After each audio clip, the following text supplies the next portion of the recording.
intersectional and trans. Let me start again. Hello, everyone, and welcome to our talk for today called What Streetdance Can Tell Us About Intersectional and Transnational Coalition Building. My name is Catherine Michael, and I am one of the co-directors of the Litton Center for History and the Public Good. And on behalf of myself and the two other co-directors, Kyle Livy and Heather McCarty, we'd like to welcome you to the event and thank you so much for joining us today. While we will have a proper introduction of our speaker in just a minute, I'd like to start by reading you the Litton Center's mission. So the Litton Center considers ways that the study of the past can help shape the present and future.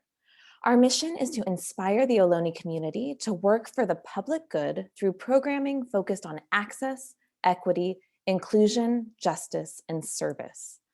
The Litton Center explores challenges facing our community and the world, past, present, and future, and fosters big ideas that will inspire and transform Ohlone and the larger community for the better.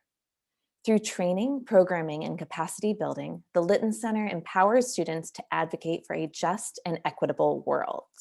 Thank you once again for joining us.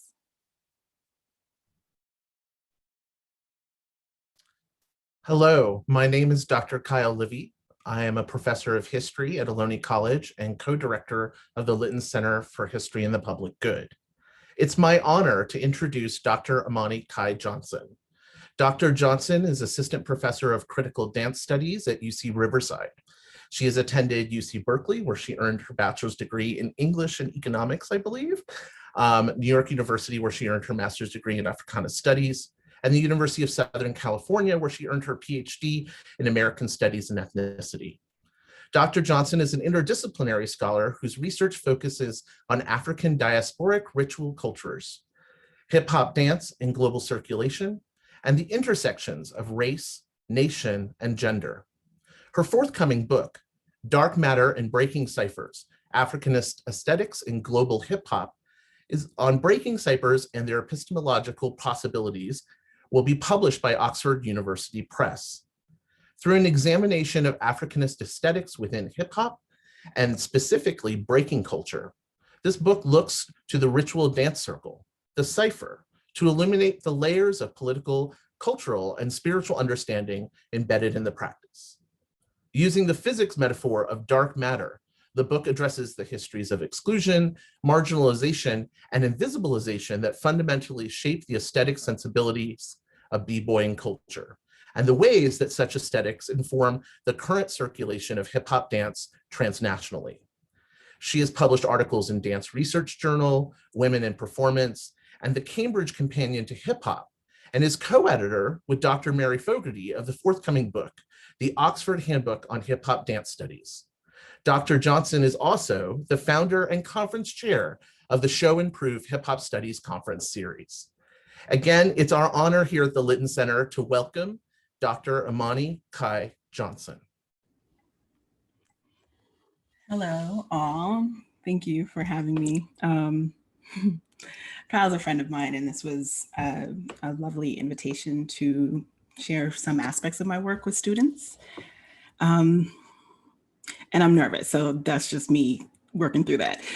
So I was asked to share a little bit about my backstory, I guess, how I got to this point of writing about this work. And bio-wise, I can say there's probably two trajectories that mattered, or two versions of this story that kind of came together. So one is that as a little kid, I just really loved dance. I loved seeing it. I loved doing it. I didn't get to do a lot of trained stuff, a lot of studio class. I didn't get to do any of that. I think I was in gymnastics for like a month. I was a cheerleader when I was, in elementary school and in junior high. But ultimately, I'm a social dancer. And so I grew up seeing breaking and seeing hip hop social dances. And I was so little in the early 80s when it really hit mainstream media.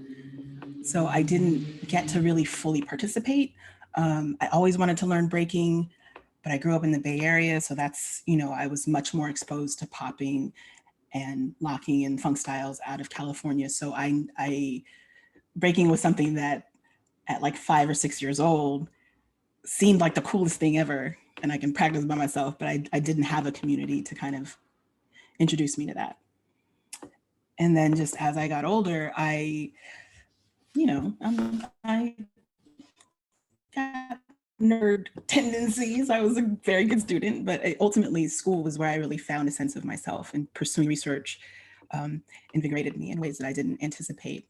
And so, yes, I started off as an English and economics major and African American studies minor at Berkeley. And in that process, during that time, I came to really appreciate what art can do in terms of helping you understand the world. And at that time, my focus was on poetry and novels and literature. But when I went to my master's, which was actually at the Gallatin School of Individualized Study at NYU.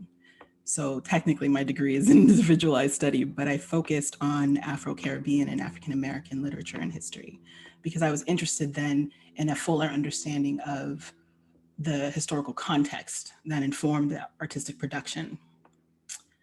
And in the process of writing about, ultimately, I realized that my interests were in ritual cultures of the African diaspora. I, spent a lot of time in the Caribbean, and I ended up focusing on diasporic carnival practices, where I saw these kind of resonances with hip hop culture. And I honestly came up with this project because I wanted to cite something about ciphers in hip hop, and I couldn't find a source that really spent any time on them. Ciphers or the dance circle are just this ubiquitous practice in hip hop culture, but also not necessarily a highly written about one. And that is also true of circle practices in the African diaspora. They are ubiquitous. They're everywhere all the time, but not always the center of analytic focus. So I realized recently in revisiting some of my master's material that this interest in rituals and the diaspora and what art can do, I've had it for like 20 years apparently, and just the topic changes. So yeah, I kind of slowly came to accept that I wanted to be the one to write that work, thinking about dance circles in relationship to the African diaspora, and thinking about dance circles in relationship to the kind of underlying philosophical traditions and sensibilities that inform what people are doing. So my book, which until it comes out, the title will continue to get tweaked, but right now it's Dark Matter and Breaking Ciphers, The Life of Africanist Aesthetics in Global Hip Hop. My book is an exploration of African diasporic aesthetic qualities that are resonant for me in hip hop, and in particular in ciphers. So I'm going to share my screen just to take a look at some slides. And I'll go into my talk. I'll apologize in advance. I am reading from a screen, so I don't know if that's going to be distracting. So we have to just roll with it. So we're just going to roll with it. All right. So if you don't know what I mean by cipher, this is a cipher. It's a dance circle. Seems pretty straightforward. It's a combination of onlookers and practitioners who actively focus their attentions, their interests, their energies in the circle. Individual practitioners typically take turns, though not always. And there's a whole series of exchanges happening in that space. And so this is just a small excerpt to get a sense of what that is. And the book as a whole is dedicated to unpacking the Africanist aesthetics that I see as especially relevant in these circles that have come up repeatedly in my research. And so I spend time with that. So what I'm reading today is an excerpt from my chapter 4. And I'm focusing on global hip hop from the lens of how difference gets negotiated. And it builds on a previously published article in A Leaf, which is a comparative aesthetics journal. I think that's appropriate. And you think I would remember the title of my article. I think it's Breaking and Battling in a Global Context. Something about the discourse of difference. I really should have looked that up. That was my bad. So if you're familiar with that article, there will be clear conversation between what I'm reading now and what's in that piece, because they're in the same chapter. So I'll just get started, and I look forward to questions about anything. I apologize if I didn't spend enough time on my bio stuff. I never know what people want to know. So in thinking about dancing global hip hop, and I'll return to this, but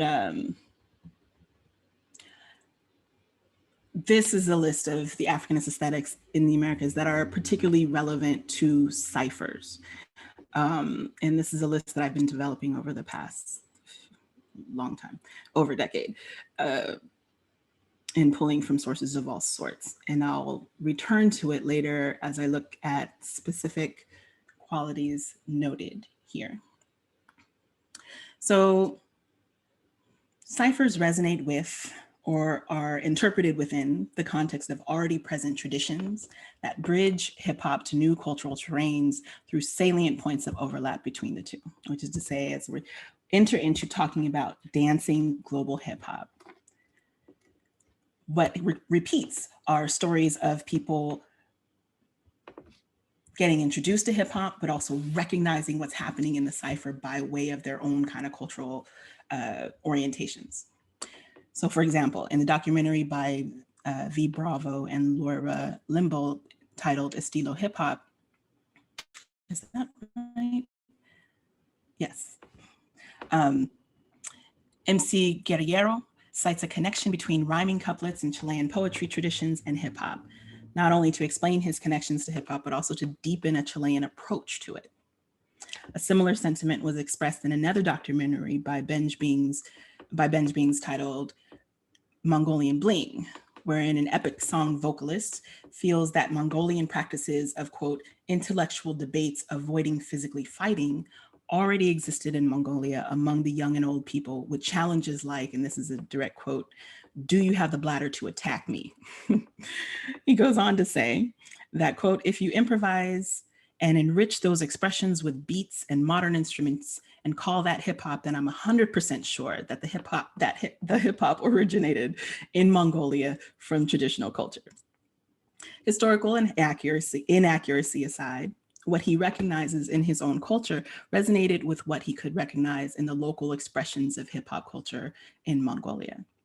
So such sentiments illustrate the possibility of hip hop's aesthetics offering bridges to one's own culture, or perhaps to justify a strong cultural affiliation. And while these examples focus on rap music, paralleling traditions happen through dance as well. And in the context of breaking, ciphering anchors Africanist aesthetic principles, such that any correctives in the adopted cultural milieu nonetheless push to make its Africanist aesthetics more apparent in practice. Thus, though hip hop is experienced or appreciated in different ways everywhere, notions of how one is supposed to cipher return us to Africanist aesthetic sensibilities. So to pull from some examples, in a brief phone interview with B-Boy Q Rock during a 2012 trip to Toronto, he had this to say about his first cipher at 6 years old. And I would love to play the recording, but I don't have all of this material digitized. So I'll have to read their quotes. He says, quote, "Oh man, I'm Native Indian. My first cipher was called a powwow," unquote. So when I inquired about the correlation, he first noted aesthetic similarities, noting that there are a lot of, quote, drops and spins in the 70s breaking style and dances that he saw at powwows. He further elaborates that when he sought out inspiration for making his breaking style more original, he drew on inspiration from fancy dancing. And while noting that quote, totally different vibes of each site. So hip hop's energy as being especially more informed by an aesthetic of cool. Both sites of dancing overlap because they were both about spirit. That is, in fact, the meaning of his traditional name, spirit dancer. He goes on to say, quote, I was born to dance. I need to dance. It makes my spirit feel balanced. It creates a peace. That's an approach I was taught from birth. I couldn't grass dance on the concrete. There were dances though, and I picked the one that was appropriate for me. It was meant to be, unquote. So breaking, a dance for concrete, converges with his culture, which informs his relationship to breaking. Both restored balance and peace. In the same 2012 trip to Toronto, I interviewed B-Boy Frostelino, who remarked that his first experiences with ciphering reminded him of the Portuguese community's gatherings, parades, and public processions in Canada. He hypothesized that perhaps he was preconditioned to appreciate ciphers because of the Portuguese church festivals, quote, particularly the ones from San Miguel, my island, unquote, that he grew up attending. Both ciphers and these processions exuded a strong sense of community that cultivated a bond amongst the whole. Such festivals featured processions that included brass and drum sections that performed in short spurts, with his father telling him to, quote, listen to the drums, listen to them play, watch them play. The story suggested that the aesthetic qualities that spoke to his own upbringing in personal and cultural ways laid groundwork to his eventual appreciation for hip hop's elements, that perhaps his father prepared him for hip hop by teaching him to listen more deeply to the rhythm. Both Q Rock and Frostelino make subtle references to identifiable Africanist aesthetics as points of connection or perhaps resonance with their own cultural orientations. B-Girl Hanifa Queen of Wolverhampton, England, draws explicit connections with ciphering and her Jamaican background, describing them as a mutually impactful relationship. In a 2007 Skype interview, she talks about Cypher's relationship to a Jamaican immigrant community in the 80s. And she stated, quote, and this is an extended quote, as an immigrant, the circle was always there for us. We were in the process of ciphering already. Before b-boying hit the UK, we had ciphers doing our own Jamaican dances. We always had a cipher where each individual would go into the middle. So the cipher for us is not a b-boying practice. I don't know if you understand about the Black British culture. When I'm saying Black British, I mean like those who were born of immigrants like myself. People don't realize our culture is completely different from the white British. We are completely different from our own Jamaican family members too. When we're in public with the British, our behavior, everything changes just to fit in with them, with the white British culture. In Jamaica, being ruled by the British, it was not difficult to fit in Britain, but our culture didn't fit in Britain with the British. There were no Black clubs back then. We had the Caribbean Center. We had ciphers. So not being able to fit in meant we'd lost a kind of cultural identity, and we had to find it back again in the cipher because our identity was restored in the cipher, unquote. So as a child of immigrants raised in Britain rather than Jamaica, distinct from both her parents and a new cultural milieu, hip-hop ciphers allowed Hanifa Queen to embody a Jamaican cultural identity in a British context. She points out the capacity for ciphering to re-signify in and through hip-hop rather than origin in hip-hop. She more explicitly names the Blackness of that practice and how much that lent to her sense of self and other first and second generation Jamaican immigrants. Similar to the others I interviewed, hip hop was a new cultural context to encapsulate something that was already there, available in ciphers that deepened and refreshed their cultural identity. Ciphers resonate with or are interpreted within the context of already present traditions that bridge ciphering practices to new cultural terrains through salient points of overlap between the two, which is to say that they can be at once familiar and new. Yet ciphering's anchor in Africanist aesthetic principles remains such that any correctives in the adopted cultural milieu are to make one's approach more Africanist in practice. So I know I repeated that. So while Q Rock, Hanifa Queen, and Frostelino draw attention to more layered ways their relationship to breaking was already culturally resonant, B-Boy Profo 1 explicitly addresses how those influences are then massaged into a hip hop approach, that enigmatic confluence of hip hop imperatives and Africanist aesthetics. In an interview with Filipino-American b-boy Profo One from Northern California Bay Area, he talked to me about the differences in ciphering on he and his twin brother, Papa Rob Nasty's 2009 trip to Korea and the Philippines. The differences between the two countries similarly gives him room to attest to what Filipino culture already has. For example, he explained that while Korea was, quote, technically advanced, meaning that they had the technique down, and noting how much he was learning from them. The breakers he taught and trained with were more accustomed to formal competitions and were only just starting to explore ciphering for its own sake at that time, explaining that, and in Profo One's perspective, excessive competition stifles freedom. In contrast, he states that the Philippines, quote, kind of has a vibe, but their technique is not as good. When pressed about what he meant, he specified that in that experience of that 2009 trip, people did not seem to know the etiquette of ciphers. Everybody entered the circle at once, and they didn't focus on or give energy to the individual in the center. Yet they had the feeling he attributes to ciphering, and thus just needed to be taught cipher etiquette. He attributes that energy to Filipino culture in general, remarking that not unlike among Latinos and African Americans, Filipino men are encouraged to dance, stating, quote, we're allowed to express ourselves through our body. We move our hips. Like when a mother will teach her little daughter to like, shake your booty, girl. He adds, quote, if you're culturally enriched, your dancing will be enriched, implying that Filipino culture was already culturally wealthy in ways that were valued in ciphers. Now, in her study of the Black dancing body, a geography from Coon to Cool, dance scholar Brenda Dixon-Gottschild argues that the buttocks pelvic region is central to a bent leg posture that allows for the ability to isolate separate body parts of the torso, chest, pelvis, shoulders, butt, and independently articulate the body in multiple directions in response to different rhythms. Which is to say, when Profo One draws attention to the emphasis on moving the hips and moving the butt, particularly among men, he's drawing attention to a particular stance that is quite essential in Africanist dance practices. Not always everywhere, but yeah. So the ensemble of Africanist aesthetics that Gottschild brings to our attention, this get low stance, isolations, polycentric movement to polyrhythms, this ensemble of aesthetics is charged with meaning.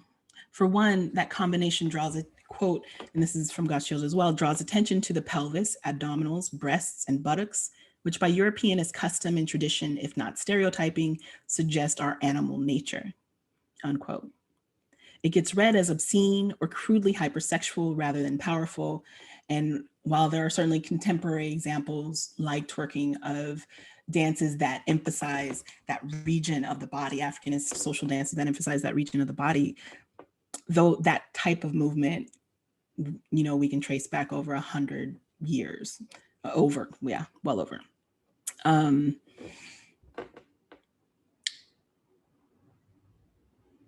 As well, from an Africanist perspective, this ensemble of aesthetics is not the exclusive domain of women.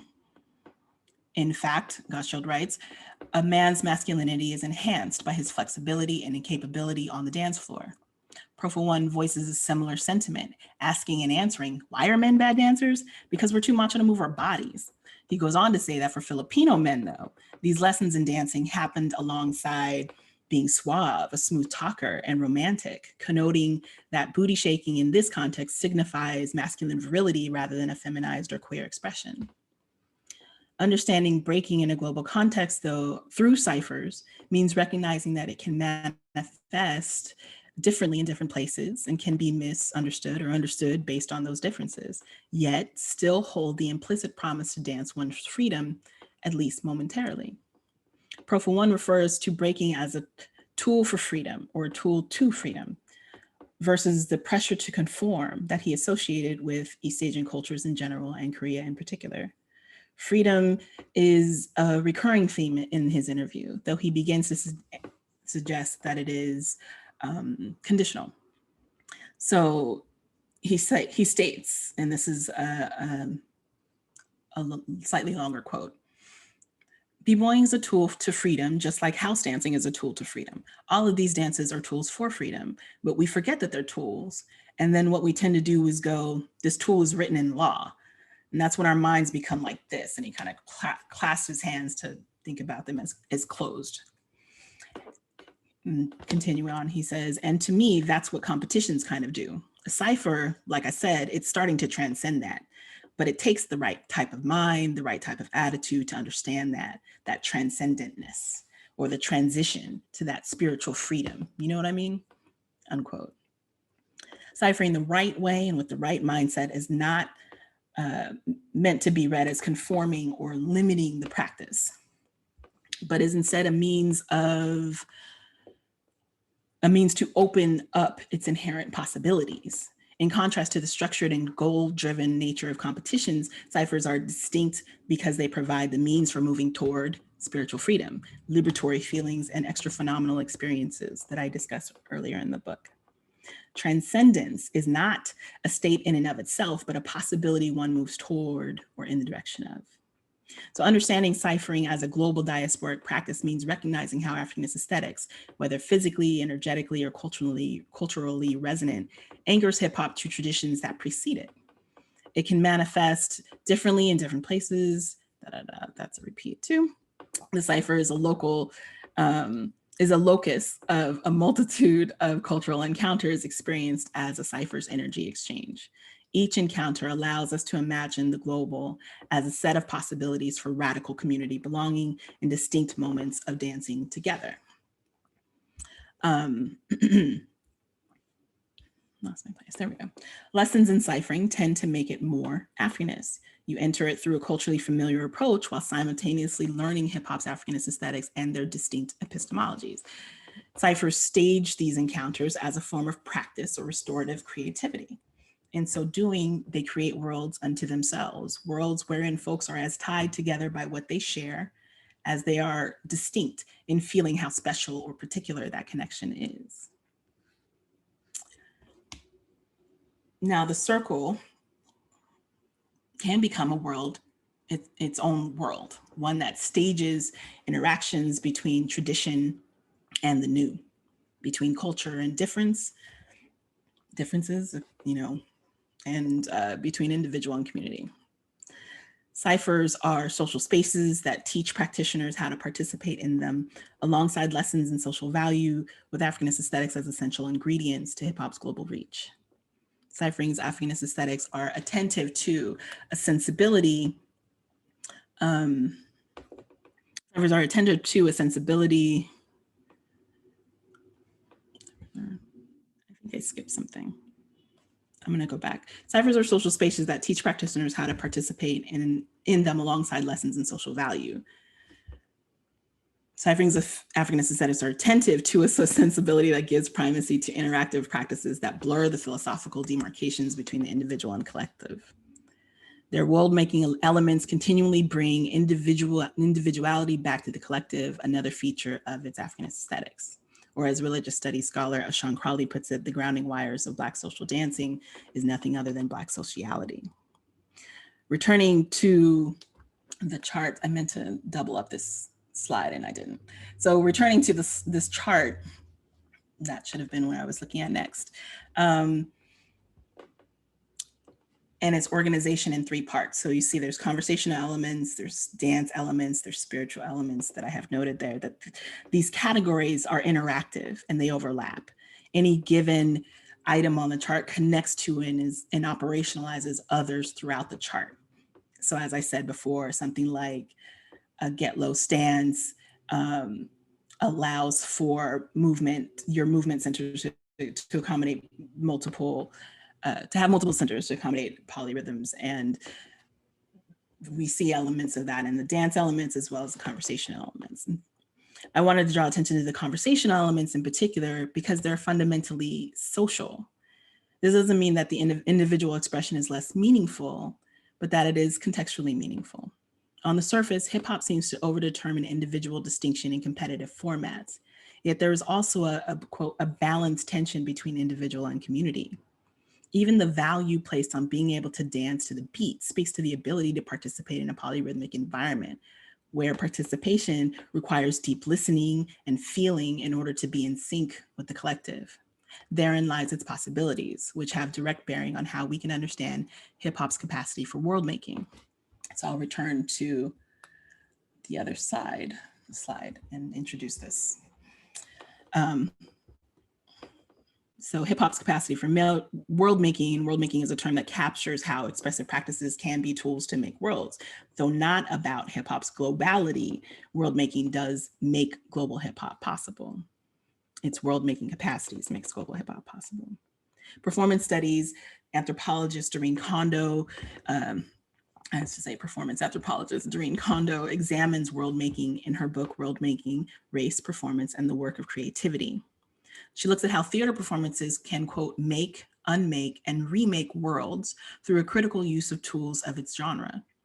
She describes her use of world making as evocative of, quote, socio-political transformation and the impossibility of escaping power, history, and culture, emphasizing that, quote, performances either on stage or in everyday life are replete with possibility arising from, not transcending, power. The elements of a genre, like ethnography's use of form and narrative or theater's use of staging and costuming, become the tools with which people make and remake worlds and thus fashion transformational changes to their worlds and themselves in ways that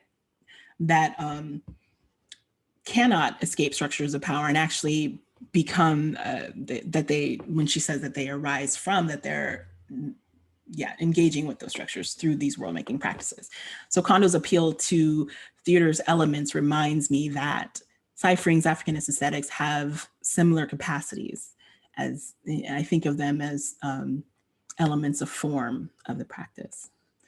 So one element in particular, being on the one, acts as a perfect point of entry. This phrase, being on the one, was popularized by James Brown and is considered a hallmark of funk's funkiness. So if you're familiar with funk music, that's a key part of it. So while one can simply think of this as a call for the band to start playing, quote, on the one, it is more than that. In his work titled Funk, The Music, the People, and the Rhythm of the One, radio host and funk historian Ricky Vincent talks about the philosophical import of this taken for granted term. And a fuller quote, he states, quote, a locked happening rhythm brings everybody together grooving as one.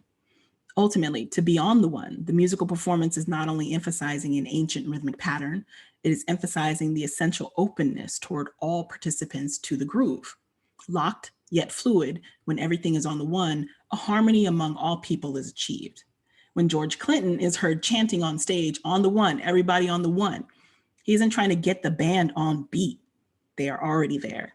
He is savoring the rhythmic lock that has brought the entire house together as one. So Vincent's discussion draws out a few things worth lingering on. First is that being on beat was a given, but being in sync is a groove they achieved or moved in the direction of, a musical moment. Key here is the emphasis on achieving or getting into it together, which philosophically necessitates that participation carries responsibility, deep listening, freedom within the structure. Vincent also recognizes that those compelled to dance are part of the collective, noting that they add, quote, yet another rhythmic contribution to the overall group experience, unquote. Being on the one is the ensemble of individual rhythmic contributions, hearing, seeing, feeling yourself and others, and being attuned to the collective. Consider how being on the one might be evident in other aesthetic discussions of hip hop, for example, the foundational quality of looping the breakbeat. This concept, which represents the spark of innovation that launched hip hop as a culture, carries an Africanist approach to repetition. Hip hop scholars like Trisha Rose and Joseph Schloss both refer to African-American literary scholar James Sneed's article on repetition in Black culture. In it, Sneed writes that repetition in funk, jazz, and even a sermon in the Black Christian church sets up a flow that is established by the cut, or the skipping back to another beginning, which we've already heard. In Sneed's analysis, repetition is a social arrangement, one that is, quote, amenable to restarting, interruption, or entry by a second or third player, or in response by an additional musician, unquote. And I would add, dancer. Thus, even as DJs build in sonic interruptions, like scratching or blending in a new song, the looped breakbeat in its repetition establishes a rhythmic beginning again that anticipates both disruption and return. Sneed goes on to write that Black culture in the cut builds accidents into the coverage, almost as if to control their unpredictability. This magic of the cut attempts to confront accident and rupture, not by covering them over, but by making room for them inside the system itself. Breakers do not just interpret the music. They are a physical manifestation of a social relationship to the rhythm.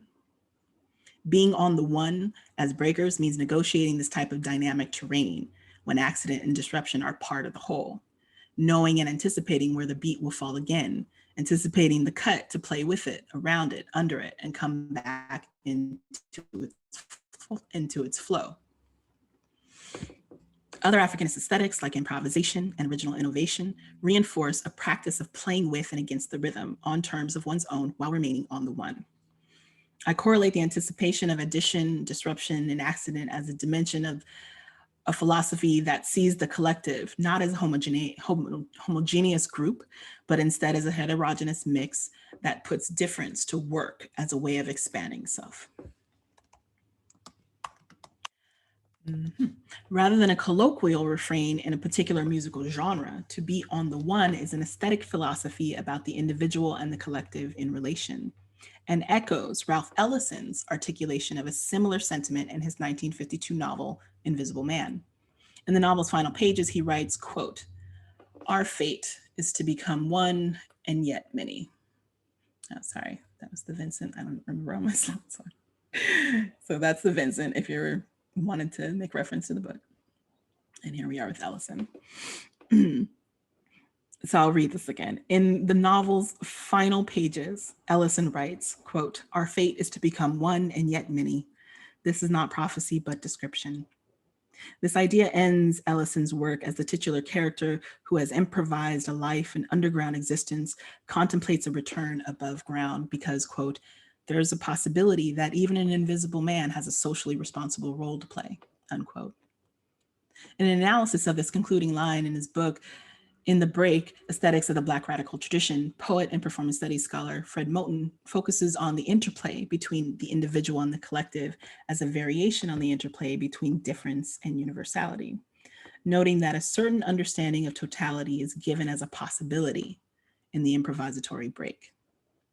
Moten postulates that the break between difference and universality, quite literally the dash in Ellison's sentence, is a site of productive tension, a punctuated eruption attempting to bridge the two parts of the sentence, thereby simultaneously signaling the disconnection between them.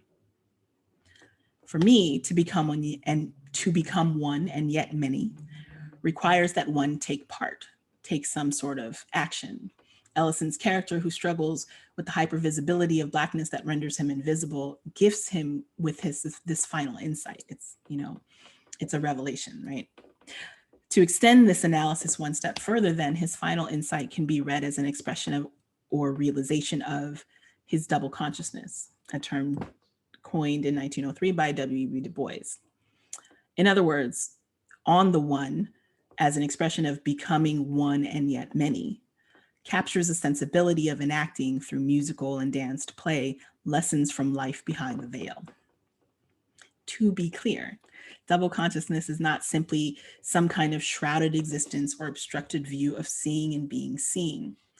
Du Bois's phrasing of Black people as being born with a veil often gets missed or solely represented as akin to Booker T. Washington's statue, lifting the veil of ignorance, wherein the veil needs to be lifted. Instead, I draw attention to its folk meaning, sometimes referred to as behind the veil. In African-American folk wisdom, when a child is born with a call, rare births wherein a newborn arrives into this world with a thin amniotic membrane covering their face, they are capable of second sight, or a capacity to see ancestors or the dead. Essentially, those born with a caul can see beyond the confines of a given reality. This need not mean psychic ability per se, but why not? And can instead signal a kind of prescient understanding of what is, from the perspective of the underground or the margins. Du Bois draws attention to this by referring to being gifted with second sight, and that double consciousness allows us to see our own power or mission. Perhaps this is why Du Bois names double consciousness a double-edged sword, a gift and a burden, a privileged awareness and a surreptitious kind of foresight, constantly under surveillance. The analyses presented by Du Bois, Ellison, Moten, and Vincent span over a century, reminding us that these ideas are not new, but an extension of a Black radical tradition that is reinvigorated in hip hop. The invisible Africanist dimension of form and breaking and ciphering have world-making possibilities as they speak to underlying sensibilities that push to get global hip hop on the one. Practitioners from around the world play with their own traditions and enter ciphers through varied points of cultural recognition, only to be brought closer to Africanist aesthetics, which structures how these different aesthetic elements work together. These lessons are learned over time and in practice, and not necessarily because one is formally or explicitly taught them as social values, though that can happen as well. Moreover, these lessons are typically labeled hip hop or simply a breaking approach, not Africanist or diasporic or Black. In everyday hip hop communities, some folks recognize that overlap and some do not. And while researchers of all kinds draw attention to the demographic diversity of breaking and interrogate such connections for their possibilities, for far too many people, the gap between Africanist aesthetics and hip hop are often obscured by ignorance, denial, or outright dismissal of its relevance, especially in a global context and within pop cultural industries' commodified circulation.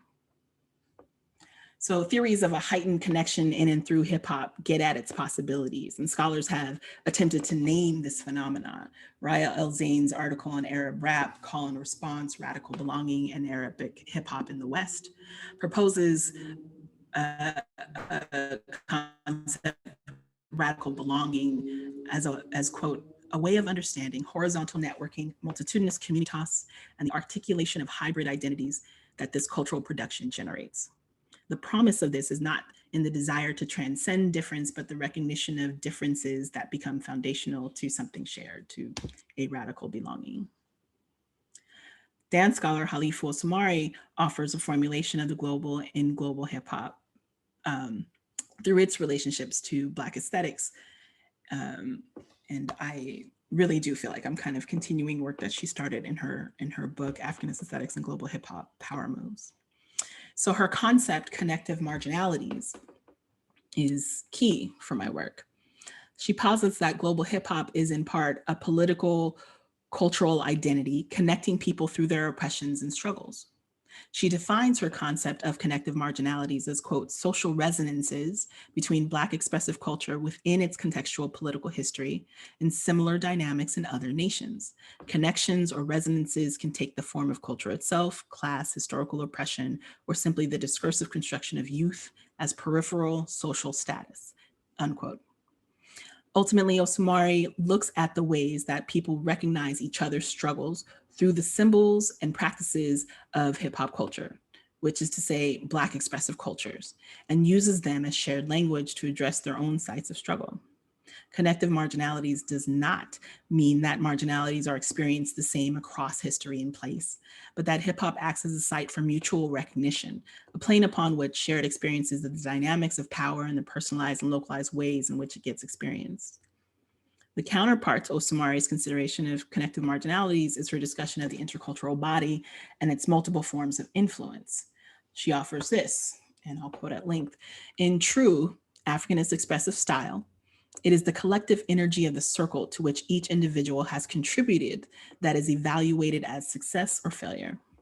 Therefore, this communal aesthetic promotes a particular kind of socialization. Part of the socializing process in the global era of hip hop culture is the development of an intercultural body that is represented both similarly and differently in various parts of the globe. The synthesis of globality, proliferating popular culture body styles with local movement predilections that have been present for centuries forms what I call the intercultural body, unquote. So hip hop both socializes practitioners into Africanist expressive styles, and it also offers an embodied medium for an expression that makes room for longstanding local styles, or what she referred to as predilections. That multiplicity is at the heart of an intercultural body. Profo One, Faustino, Hanifa Queen, and Q-Rock give dimensions of some of the logics and experiences that underlie an intercultural body. Africanist aesthetics are central to their points of connection, yet that sense of connection is always also mediated by various modes of cultural and economic exchanges. Osamari's particular attention on pop culture industries contextualizes that exchange too. The heavier the hand played by pop culture industries and experiences of learning hip hop, the more likely what Osamari calls, quote, benign imperialism of capitalism shapes how it gets experienced. The problem then is that pop culture encourages a profound degree of ignorance and cultural distance, particularly in the circulation of Black cultural production. Dance scholar Thomas DeFrance elaborates on why pop-mediated African diasporic practices promote ignorance, stating, quote, no matter the ethnicity, race, sexuality, class, location, disability, gender, or age of the dancers, Black social dances arrive as an effective currency of exchange that allows for both individual expression and forms of group communion.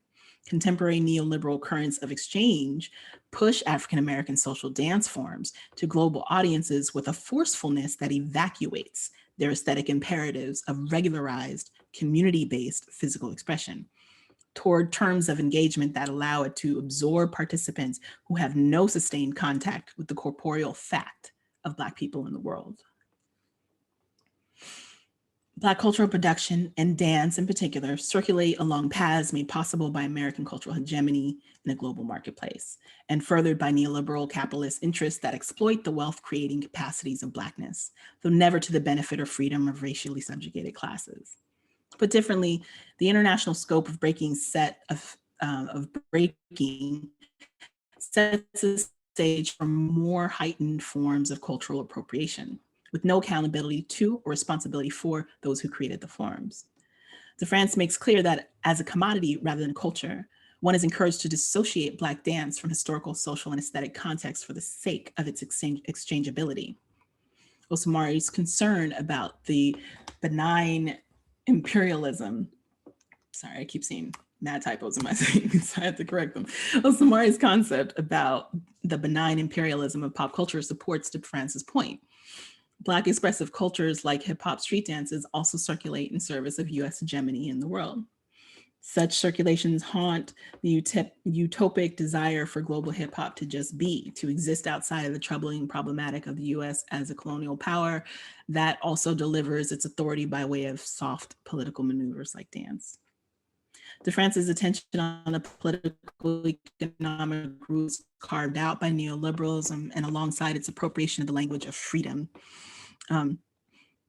So the freedom from freedom as liberation to freedom to sell yourself on the marketplace, that language and the connection that Profo One invokes within Black aesthetics speaks to experiences of extra phenomenal or heightened sense of liberation. Just the idea of, his Profo One's use of freedom, I think, is much more along the lines of what DeFrance wants to draw more attention to, right? So at the same time, freedom also comes to illustrate why Black cultural production is so appropriable. For example, I have both witnessed and heard countless complaints about how young dancers from around the world think that because one can move freely in hip hop, street dances, that it means that they are free to do anything and still call it hip hop without any consideration of the actual practices they claim. Such acts imply that these dances somehow lack clear aesthetic elements, techniques, and histories. This kind of distortion wherein one can do anything and label it hip hop without concern of reproach from hip hop communities, i.e. appropriation, is clearly an expression of DeFrance's critique. These are among the conditions that Cyphering's world-making capacities cannot transcend, but instead arise from power. If hip hop's heightened connections are treated primarily as commodities, appropriated from Black life and circulated under a sanctioned veil of ignorance about that life, then movement will continue to carry the burden of increasingly obfuscated issues that remain indirectly addressed. Osamari's and El-Zane's terms capture the persistent strain of hope that grows out of these experiences of connection. And while certainly embedded in a politics of possibility, they also represent a hope that can fall flat or lacks a concrete or stable meaning. Yet breaking facilitates these momentary performances of connection that are activated in ciphers and supported by Africanist principles that deliver what Osamari refers to as, quote, messages about an historical marginalized status. Osamari and El-Zane's concepts offer language to a genuine phenomenon in global hip hop, but one whose power does not transcend power, but that exists despite or in the context of the dynamics of capitalism and imperialism. So I'm just going to conclude. I'm hyper aware of other things that I could say, but you're literally only hearing about half the chapter. So the different versions of dancing global hip hop that I've discussed, including examples from ethnography, embodied Africanist aesthetic sensibilities and their ties to a Black radical tradition, and danced in global capitalist flows, lens a politics of a different kind, what we can think of as intersectional or transnational coalition building, hence the title of today's talk. And via soulfulness, which I get into further in the chapter, gets resolved in practices or in striving for another plane of understanding, similar along the lines of what Professor One articulates. So ciphering as a ritual practice becomes a training ground or perhaps a technology of getting to a more soulful understanding of breaking and of ciphering. Being on the one and its attendant Africanist aesthetics and any act of ciphering connection connects hip hop, connects to each, they connect to each other through hip hop. I don't know what I wrote there. I'll come back to that sentence. By embodying and enacting in practice and in the call to be on the one in a cipher and in our identification with hip hop, we enact the possibilities embedded in Osamari's connective marginalities and El-Zane's radical belonging. Yet, their attempts to capture an underlying hope that the heterogeneous collective can take up each other's struggles remains a hope. That concern echoes, though, activist and abolitionist Angela Davis's call for what she refers to as an intersectionality of struggle. Intersectionality is a method that draws attention to the ways that our advocacy and activism contributes to the marginalization and invisibilization of those who fall out of its organizing logics when it fails to recognize overlapping systems of subordination. In a collection of her various talks, Freedom is a Constant Struggle, Davis uses intersectionality in a manner not rooted in an identitarian mode of relationality, and instead shifts our focus to how lived points of intersection can produce a group politics that is rooted in overlapping struggles as a result of those struggles of power and subordination. Her formulation is decidedly intertransnational it's essentially international or transnational. She uses examples from Palestinian activists sharing resistance strategies with Ferguson activists to defend themselves against police violence. Davis draws attention to how the particularity of one experience yields an informed understanding of overlapping conditions or forms of struggle for freedom in another's experience, each being distinct places. So hip hop captures a sense of shared struggle, a connection to others that people have talked about. And there are examples from various documentaries of people attending that. So for example, in Slingshot Hip Hop about Palestinian hip hop, even in the beginning, they make clear reference to seeing these music videos coming out of the US, these hip hop music videos coming out of the US, not knowing what the literal words are saying, but recognizing in the visual something shared in a particular kind of struggle around, being ghettoized and under police violence. And a more recent documentary, Shake the Dust, similarly looks at, or there are people voicing similar connections in other contexts, like Cambodia. And these connections, though, these connections happen in dance too, essentially, is guess what I'm saying there. Identification with and through hip hop makes room for us to identify with each other's struggles. And so in a recent article of mine, I referenced an example of a breaker from Norway who, because of his identity with breaking, prompted a sense of his own history that for him then extends to 1970s New York, and includes, life among Black and brown folks at that moment. And while such a sense of connection does not guarantee that folks will take up each other's struggles, it certainly suggests that something about Davis's formulation already has a life in hip hop street dances. Now, I'm not an activist. I use the language of coalition building tentatively because I'm not sure if that term, I'm not sure of the current life of that term, if it's fallen out of use or whatever. But I use it because I use it to kind of summarize what Davis's concept and my analysis have in common. And that's a conscious move toward a liberatory framework that activates our relationships to each other across various types of differences in order to enable a type of on-the-ground political collectivity that can push us toward a more just world. And what dancing global hip hop and breaking cypher starts to reveal to me is that the sheer practice of moving toward being on the one enacts a dimension of Davis's concept. The work of that type of political collectivity is realizable in and through cultural collectivities, though never guaranteed. So I linger and wonder and have yet to truly conclude about how striving to deepen and develop one's participatory, literally on the ground practice of a sociality that activates the one and yet many is itself telling us a strategy, a way to make, unmake, and remake worlds where we can strive toward a better one beyond the circle. So I'm going to wrap up there. The conclusion is in production. I am working through these ideas. I've presented this aspects of this chapter a few times before, and this is as far as I've gotten into the conclusion, which is my main goal. So yeah, I'm open to questions, and I would appreciate whatever you have to contribute to a conversation around these topics. Thank you. Okay. Thank you so much, Dr. Johnson, for that incredible talk. We have lots of questions for you, so get comfortable.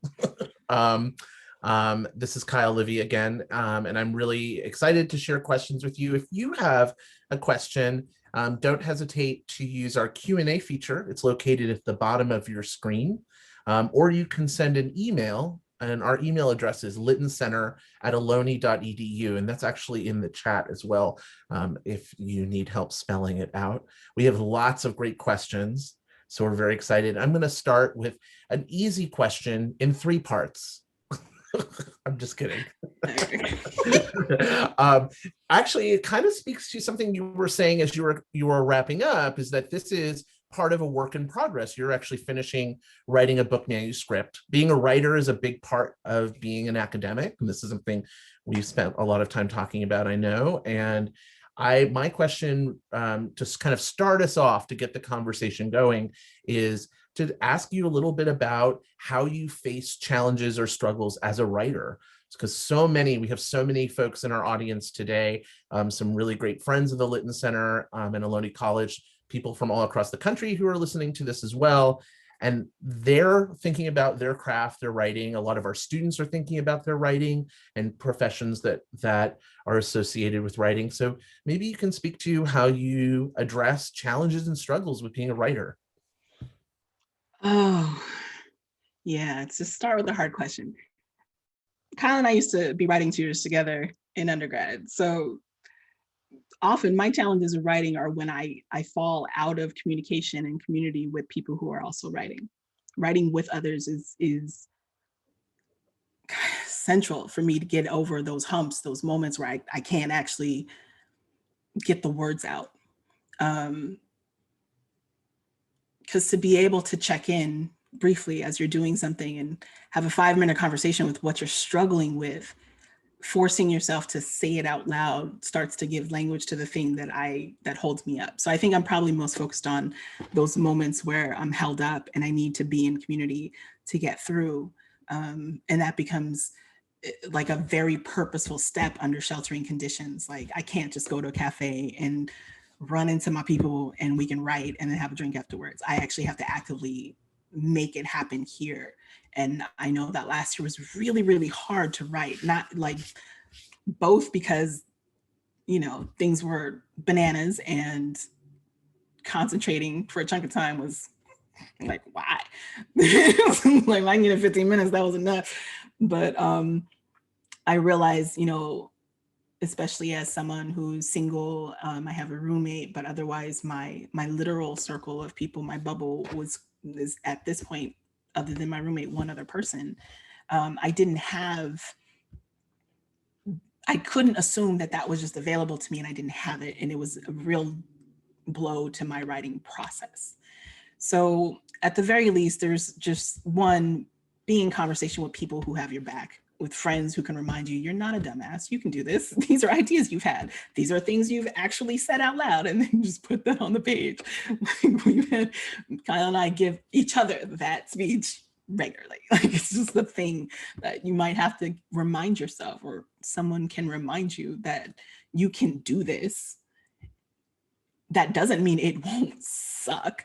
It just means like once you get past the sucky part, you can start to get to the parts where you're like, oh my God, this is what I mean. This is what I like about what I'm saying. And you have more room to actually smooth that out, dig in deeper, say something more fully. And so the writing process for me is a series of negotiations of those types of things. Fantastic. That's a really powerful answer. Very much empathize with that and understand it. Move on to the next question. So our next question actually just came in as you were speaking, and I think it connects nicely to what you were talking about. The question is, what's the importance of writing academically about something that is decidedly not academic? It immediately comes with massive questions about ethics and doing things appropriately and respectfully. Hip hop communities, like a lot of, I'm just thinking like historically, I don't even know where to start this. Essentially, in hip hop spaces, academics aren't just a given in terms of respect. Like you're just not. If anything, because you're an academic, you have to work real hard to make people understand. Like you're not trying to steal from them. You're not trying to misrepresent them. Though there's always room to to not accurately represent what their intentions are. And I have to be very purposeful about how I navigate that, how I represent somebody's words, especially when they're a decade old, how I move through the community, and what I contribute back in the ways that I can. And so I think when academics first kind of ventured into hip hop spaces, that curiosity, that beginning exploration, because of certain inaccuracies, because of a sense of people kind of parachuting in and then leaving, not contributing back, not being a part of an exchange, there's a lot of criticism. There's legit criticism. And if you think about just the history of, like something like anthropology and the ways that, community, like just non-Western, non-European folks would get misrepresented, or just all of the ways that can play out.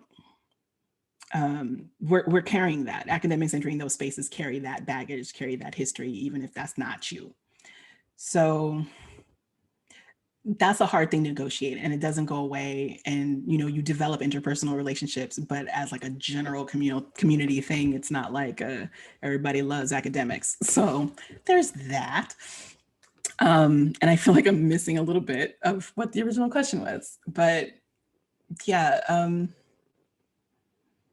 Can you ask me again? I just want to make sure I'm getting it the last Yeah, part. so it said, the question was, what's the importance of writing academically about something that is decidedly not academic? Right. So then that means for me, sorry, I lost my train of thought, back on it now. So that means for me that I can't just impose an academic framework onto hip hop. That's not fair, that's misrepresentative, and it's deeply problematic and rooted in all kinds of racist histories.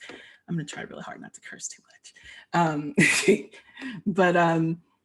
So that means that one thing I have to pay attention to is how I have to do things differently because of hip hop, which is to say hip hop needs to then shape how I do my work. It is not simply an object of study that I dip into and like, this is what happens, and then I leave. It's not that. It acts back. It tells me back, like, I can't do that. These things aren't cool. And so it can create some challenges.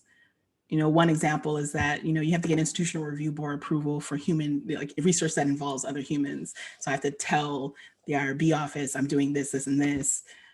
And so the IRB wants people to sign a form. Meanwhile, I'm in spaces where fools are just like, I don't know about signing that. I don't even know you. Let me just tell you this information, see what you do with it first, and then I'll see if you're cool. And you're like, that's so opposite of what I need to do right now.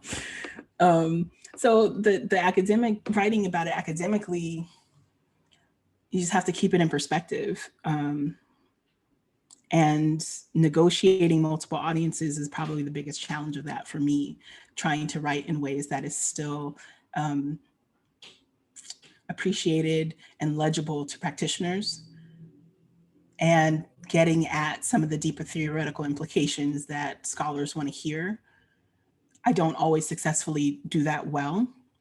And frankly, like even my advisor at some point said, like, that might be a career-long goal, trying to figure out how to articulate that and make your writing, make your prose attendant to those things.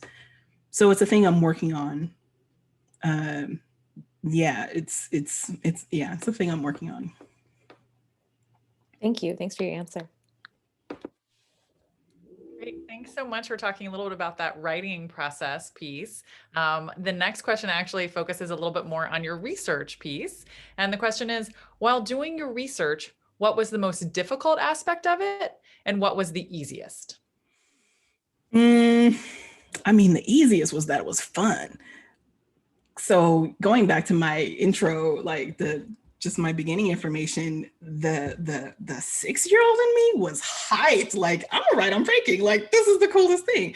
When I got to meet someone like Ken Swift, I was just like, just be cool. Just be cool. Don't dork out. Like, just be cool. So there's a part of me like research makes it possible for me to just spend time on stuff that I've apparently always loved. Like, just has been a part of my life, but I get to make it a part of my life in a completely different way.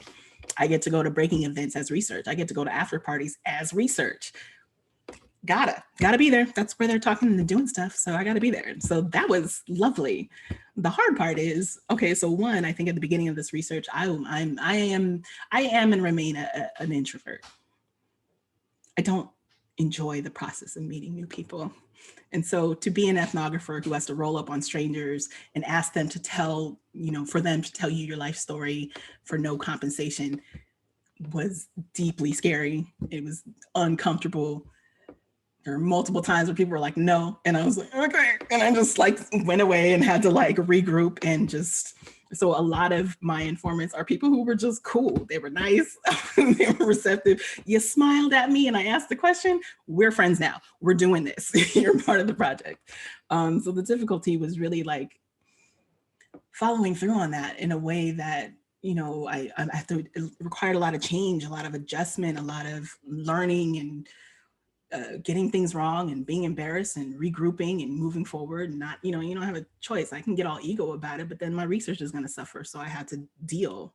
And I have an ego. I'm not loving, people are saying that's wrong or, like, honey, no. And I'm just like, you have to deal and you have to keep working through. And in the process, I'm growing and changing and developing as well.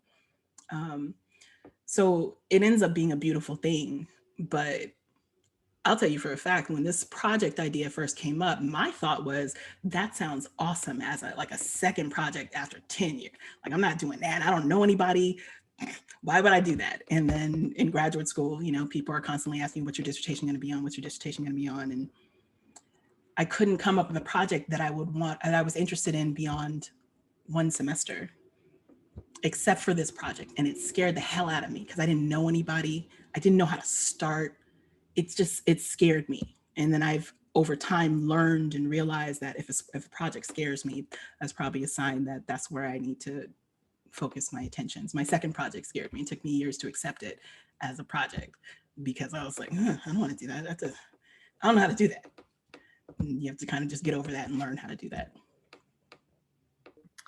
Thank you for that honest and humorous and delightful answer. I love it. I want to read it before we move on to the next question. I want to read a comment that I think kind of speaks to some of the things you were talking about a little bit earlier. And the comment is, and I'll quote, I think we need to think critically about what is, quote, academic, unquote, and what is not. These are constructs that sustain elitism around white cultural production and high and lowbrow are artificial distinctions created by Western hegemony and whiteness. And this really speaks to me, and I know to a lot of the work that you do as well. And so I think it's kind of, I think addresses some of what you were speaking to as well, right? Mm-hmm. Is that this idea of writing in academic spaces about something that I think the question was that's not academic is like, mm-hmm. we have to take a step away and a step back and kind of dismantle what we're really saying there and look critically at what we're really saying when we use that terminology. But I really thought that was an insightful point. Yeah, it was a very articulate version of what I muddled through. You did great. No, it was very cool. I just thought I wanted to give credit to that as a really great comment. I want to ask you, this kind of picks up a little bit on some of the things that have come up thus far, and really kind of picks up on some of the things you just talked about in terms of the challenges and opportunities with your research. This question is, in what ways have you been able or attempted to implement concepts of the cipher into an academic or community setting that is rooted in colonialist practices? I mean, I'll say that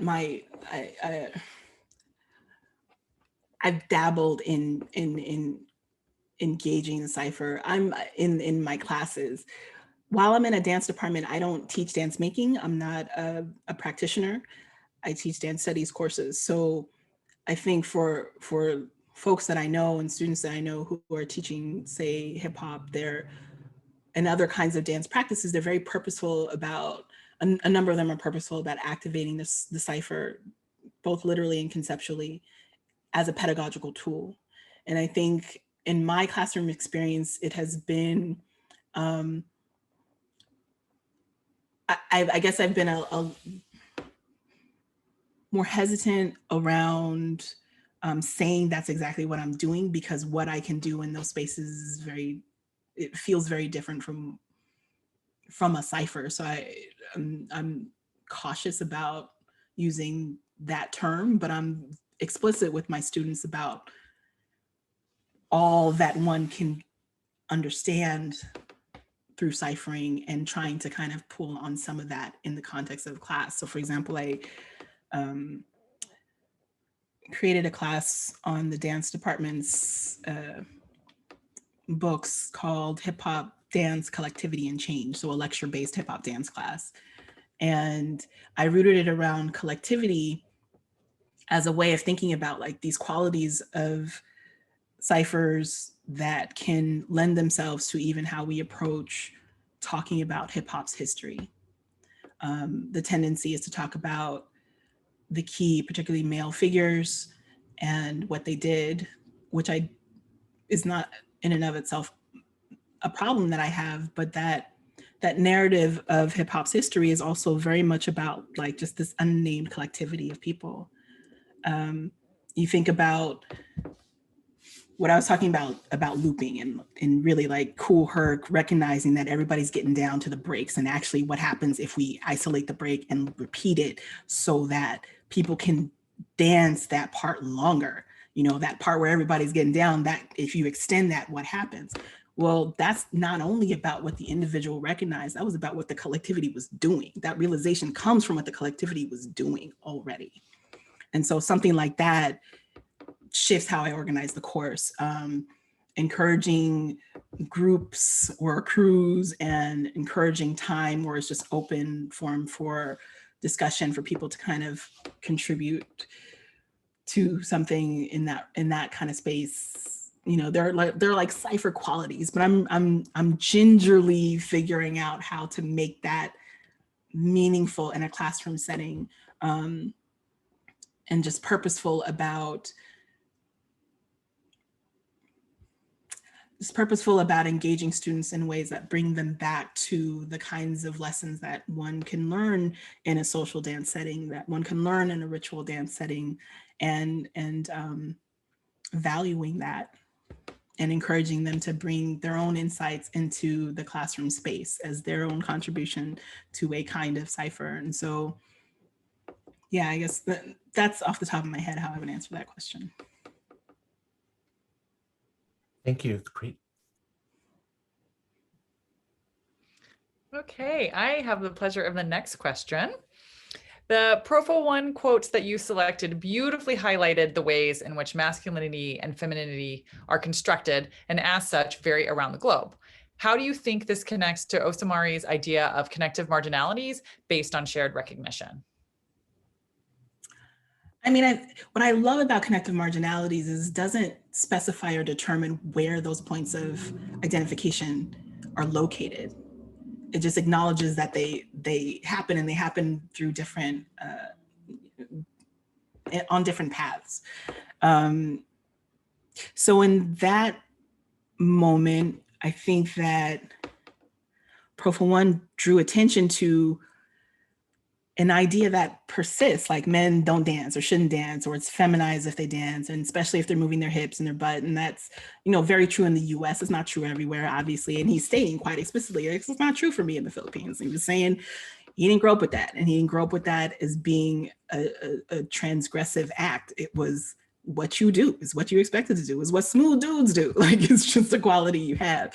And so, yeah, I think you're right. There's this very clear indication of you know, the social construct around masculinity and femininity by way of something as simple as whether or not you move your hips when you dance. But that has, you know, a meaningful resonance.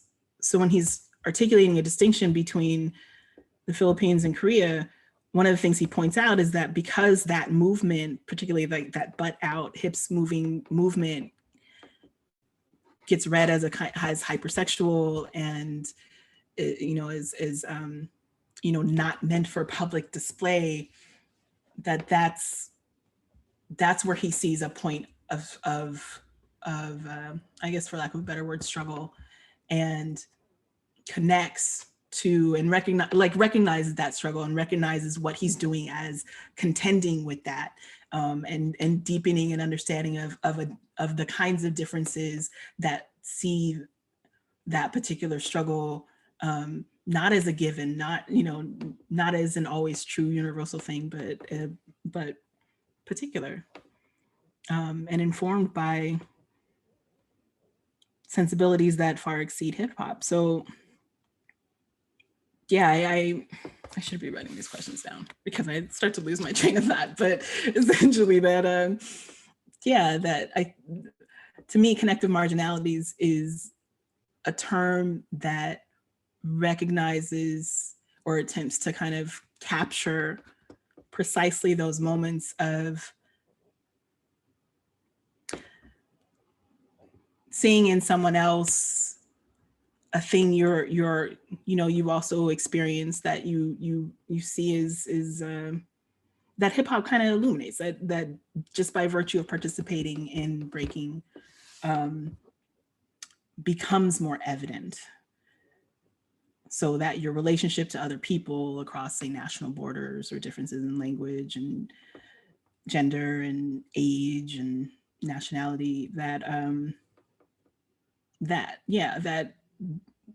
folks are still, the only phrase that's coming to mind is speaking the same language, which I know in dance is complicated, problematic, but they're embodying the same kind of communicative force, and in that can recognize how what they're doing is disruptive of other things just in their world. something like that. No, that was great. Thank you. So this one is actually quite a nice follow-up on what you were just talking about. And this question says, why is hip hop and breaking culture so male dominated? And why or how does hip hop and breaking facilitate toxic masculinity and sexism toward female practitioners? I mean, I don't know why it's male. I think there's a lot of reasons to contribute to why it's male dominated. I think in different eras, scholars have pointed out, say, how women have been discouraged to participate. So, in 70s and 80s, when we're talking about teenagers, in an interview I did with B-Girl Baby Love, she talked about, when you're a teenager hanging out with a group of dudes, that's a challenge to her mother. she needs to be in the house, things like that. I think later, as those kinds of barriers to entry or discouragement accumulate over time, and as hip hop and mainstream understandings of it gets articulated as masculine, which doesn't mean that all of the qualities that you see in breaking are masculine. It just means that they're articulated as that. That probably does a certain kind of work, but there have been B-girls, like they're never not there. What you see, what you get access to in terms of what you see, often exacerbates an invisibilization. But numerically, no, it's not even numbers. I think that there's, in the same way that, toxic masculinity exists, just, in the world, how it can get encouraged in certain ways, and in pop culture, that happens in breaking too. So, one thing I saw during the course of my research, for example, is that in battles between B-girls and B-boys, it happened regularly enough to where I eventually had to write on it, was just that you see all these moments where there's this one particular gesture in breaking called throwing the dick, which is like this gesture of like, it's kind of just a saying like fuck you to somebody, but it's a gesture of like holding a very large, very heavy and erect penis directed towards somebody. Whatever. There's a lot of crass movement in breaking, so that's hardly the most egregious, but it's a move that I realized happened with greater frequency when B-boys were battling B-girls. And so I do think that there's ways that, people's recourse to certain kinds of gender assumptions and the sense of their own kind of privileged spaces that happens. That happens everywhere. I don't really know how to articulate that as a distinctly breaking thing, although it'll have particular qualities. But I also don't think that that's all that happens. I don't think that, because there are just growing numbers of B-girls. So clearly there's something else happening there too. Like in the midst of various kinds of cultural discouragement that have happened historically over time, there's also just a growing number of B-girls, a growing number of women who can then teach each other, who can form crews, who form, events, and who make those events increasingly inclusive, who contend with dynamics that used to discourage their participation, who create for that. And not everybody, like, and there's that the effort is work, it's labor. And not everybody's like continuing at that labor is its own kind of challenge, and I think represents a different valence of how extra burdened in some ways B-girls might be. At the same time, they're very purposeful about articulating their relationship to breaking by way of what breakers share, not what simply B-girls share. And I think that emphasis is purposeful. And I think there's just a lot of complications, like not complications, it's just, I think that there's a lot of work that is probably going to be very soon forthcoming that delves into some of the kind of lesser discussed and toxic gender dynamics in the breaking community. I will say this, as a researcher coming in, someone not already there, that wasn't, a lot of the details of that information are things that I have learned much more recently in the past couple of years. And I've been doing this research for over 15 years. So that means that, you know, going back to that question about being an academic in hip hop spaces, like folks didn't necessarily trust me with that information just yet. And, you know, as a project, my project much more works from a politics of possibility. So not focused on how or why women are discouraged, but what and how women are doing and creating and changing things in their practice. So I think the general analysis around a kind of toxic masculinity is really easy in hip hop. It's just really easy. There's so much available material. And in breaking in particular, you can look at versions of that in terms of a kind of performance of a particular machismo who that, you know, that is invested in the battle and competition and the domination and the, you know, I'm the one, blah, blah, blah, blah, blah. But in practice, and particularly by way of ciphers, I mean, you can feel that way, but you can still get smoked in a cipher. So I think because I focused on the ritual and not simply the battle, it gave me room to explore other things. Thank you. Thanks so much. That was a fantastic answer. So we're getting close to the end of our time. We just have 2 minutes. So I'm going to ask a very complicated, deep question and give you mere moments to formulate an answer. You mentioned earlier in our conversation, and I just want to say to all of our folks who've been asking questions, this is by far the best group of questions that we've ever received for a Lytton Center talk. This is fantastic. And definitely, given all the interest, we are definitely going to have you back, Dr. Johnson, on campus, COVID willing, soon, hopefully, to come and share more of your research and answer some of these questions in person. You mentioned something, offhand in a different response about not being an activist, and then you went off. But I want to ask you about your teaching. And I feel like teaching is a kind of activism in itself in academic and non-academic spaces. And so, and this is a big part of your career as well. Can you speak to the importance of your work as a teacher in terms of connecting to some of these kinds of activist spaces? Maybe just briefly. Okay, I will do what I can. So teaching, ultimately, I think key for me and key to what I learned from activists, from what I learned from these changing political times is